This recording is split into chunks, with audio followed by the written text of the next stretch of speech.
Kesehatan adalah modal paling utama dalam hidup ini. Kita hanya bisa beraktivitas, melakukan berbagai kegiatan dalam hidup ini hanya oleh karena kita memiliki sesuatu yang bernama sehat. Kecenderungan kita adalah baru merasakan pentingnya suatu nikmat kalau dia sudah berkurang atau bahkan hilang sama sekali dari diri kita. Kita baru merasakan pentingnya gigi kalau sedang sakit gigi. Kita baru merasakan pentingnya telinga kalau sudah tuli. Kita baru merasakan nikmatnya, benar-benar nikmat mata kalau sudah diserang penyakit buta. Sepanjang dia ada, normal, kita kadang-kadang kurang menjaga dan memeliharanya. Padahal Al-Quran telah mengingatkan kita, la in syakartum la azidannakum wa la in kafartum inna azabi lasyadid. Kalau kamu pandai bersyukur dalam artian menjaga nikmat, menjaga karunia yang diberikan Allah kepadamu, aku akan tambah nikmat itu kepadamu. Tapi kalau kamu ingkar, kamu tidak pandai bersyukur, kamu tidak pandai menjaga dan memelihara nikmat itu, awas, azabku itu akan pedih adanya. Begitulah. Kesehatan ini menjadi modal utama. Kita melaksanakan puasa, selesai itu kita berangkat ke masjid, melaksanakan sholat tarawih, kemudian tadarus Al-Quran, bahkan ibadah haji, jihad sekalipun, hanya mungkin kita laksanakan kalau kita mempunyai sesuatu yang bernama sehat. Nah, lawan dari sehat adalah sakit. Kita manusia terdiri dari dua elemen pokok, jasmani dan rohani. Kadang kita kehilangan keseimbangan, berpayah-payah kita mengurus rohani, berpayah-payah kita mengurus jasmani maksud saya. Satu hari 3 kali kita mandikan jasmani kita. Kita berikan pakaian yang bagus-bagus, parfum yang wangi-wangi, pakaian yang aksesoris yang mahal-mahal untuk keindahan jasmani. Pernahkah kita berpikir seperti itu untuk menambah keindahan rohani kita?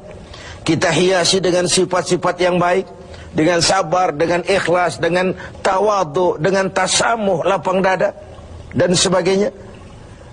Begitu juga kalau kita bicara penyakit. Kita sibuk kalau diserang penyakit jasmani. Tetapi sesibuk itukah kalau rohani kita yang diserang penyakit? Al-Imamul Ghazali membagi penyakit itu dalam 2 macam. Pertama penyakit zahir, dan yang kedua penyakit batin, penyakit rohani. Apa perbedaan dari kedua penyakit ini? Yang pertama, penyakit zahir banyak dokternya. Apalagi di zaman spesialisasi sekarang ini, tinggal cari saja dokter ahlinya. Penyakit jantung ada dokternya, liver ada dokternya, paru-paru ada dokternya, ginjal ada dokternya, kulit ada dokternya. Penyakit zahir banyak sekali dokternya. Tapi penyakit batin, dokternya hanya agama dan kemauan yang kuat dari orang yang punya penyakit itu untuk mengobati diri. Sulit cari dokter yang bisa mengobati penyakit sombong, cari dokter yang bisa mengobati penyakit kikir, cari dokter yang bisa mengobati penyakit angkuh, sombong, bakhil. Agama dan kemauan yang kuat dari orang yang dihinggapi penyakit itu untuk memperbaiki diri melalui riyadhah, latihan dan latihan. Yang kedua, kata Al-Ghazali, perbedaannya ini aneh. Penyakit zahir, yang empunya penyakit lebih tahu dari orang lain. Sedangkan penyakit batin, sering orang lain lebih tahu dari yang punya. Ini aneh. Kita punya penyakit jantung, kita tahu wong itu penyakit kita dan itu penyakit zahir. Teman kita nggak tahu, datang-datang main kagetin aja, woi, kelepek kita. Kita yang punya penyakit tahu, orang lain tidak tahu. Tapi kalau penyakit batin ini aneh, orang lain sering lebih tahu dari yang punya. Kalau kita sombong, kita sering tidak merasa, kita anggap sikap kita wajar saja.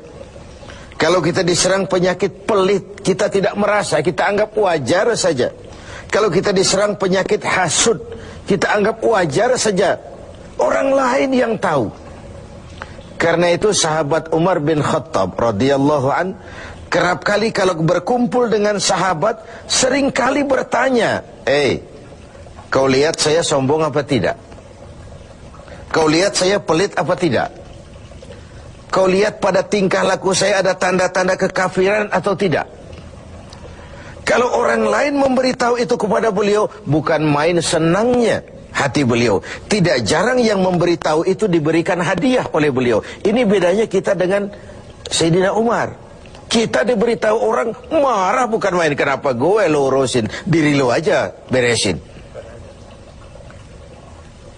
Jangankan kita mau bertanya, melakukan introspeksi tentang kekurangan-kekurangan kita, diberitahu orang pun kadang-kadang kita salah terima. Inilah penyakit batin itu. Dan yang ketiga, ini yang paling dahsyat. Sehebat-hebatnya penyakit zahir, penyakit jasmani, dia hanya merusak dunia. Paling-paling mati gitu saja. Tapi penyakit batin, penyakit rohani kalau diserang, merusak dunia, menghancurkan akhirat. Kita diserang kanker, mati, resiko dunia saja. Kena ginjal, mati, paru-paru, mati, darah tinggi, mati. Tapi tidak berakibat akhirat. Maksudnya tidak ada nanti penduduk neraka ditanya, kenapa kamu masuk neraka? Kanker, Pak. Tidak ada. Kenapa kamu masuk neraka? Tumor, Pak. Juga tidak. Yang menyebabkan masuk neraka itu penyakit rohani. Jadi kata Al-Ghazali, penyakit rohani itu kalau diserangnya kita, rusaklah dunia, hancurlah akhirat. Kita diserang penyakit sombong, di dunia dikucilkan dari pergaulan, di akhirat jelas juga tempatnya. Kita diserang penyakit kikir bin pelit. Di dunia siapa yang mau bergaul dengan orang pelit? Walaupun kita sendiri kadang-kadang pelit. Tapi di akhirat juga tempatnya jelas. Hasud, iri hati, menggeragoti amal sendiri. Di dunia kita sulit hidup karena senang lihat orang susah, atau susah lihat orang senang. Itu kan tandanya hasud itu, iri, dengki. Lihat orang susah, senang. Lihat orang senang, susah. Di dunia saja sudah susah hidup, susah gemuk. Di akhirat jelas juga tempatnya. Karena itu kata Al-Ghazali, heran saya ini. Kalau diserang penyakit zahir, cepat-cepat kita lari ke dokter. Tidak ada uang, berutang pinjam pun maulah. Diserang demam, diserang flu, diserang segala macam penyakit zahir, panik, cepat lari ke dokter. Atau paling tidak puskesmas yang terdekat. Puskesmas tidak berhasil, cari ke rumah sakit umum. Rumah sakit umum masih gagal, cari dokter spesialis. Tidak ada ongkos, jual apa yang bisa dijual, karena kita tidak kepengen diserang penyakit jasmani. Tapi kalau diserang penyakit rohani, kata Al-Ghazali, kita sering tenang-tenang saja. Padahal diserang penyakit rohani itu celaka dunia, hancur akhirat kita.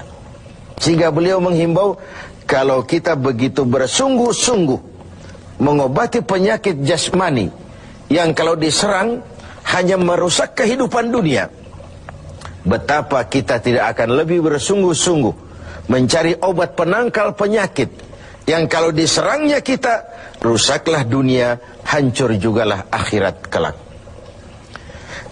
Dengan puasa Ramadan, pada satu sisi kesehatan jasmani terjaga karena memberikan kesempatan istirahat kepada organ tubuh yang sudah bekerja seperti mesin 24 jam. Sementara jasmani diberikan kesempatan istirahat dengan makan dan minum yang teratur, rohani dihiasi. Dengan puasa timbul sabarnya, dengan puasa timbul jujurnya, dengan puasa timbul ikhlasnya, dengan puasa timbul sikap rendah hatinya. dihiasi dengan perhiasan-perhiasan yang menyehatkan rohani kita.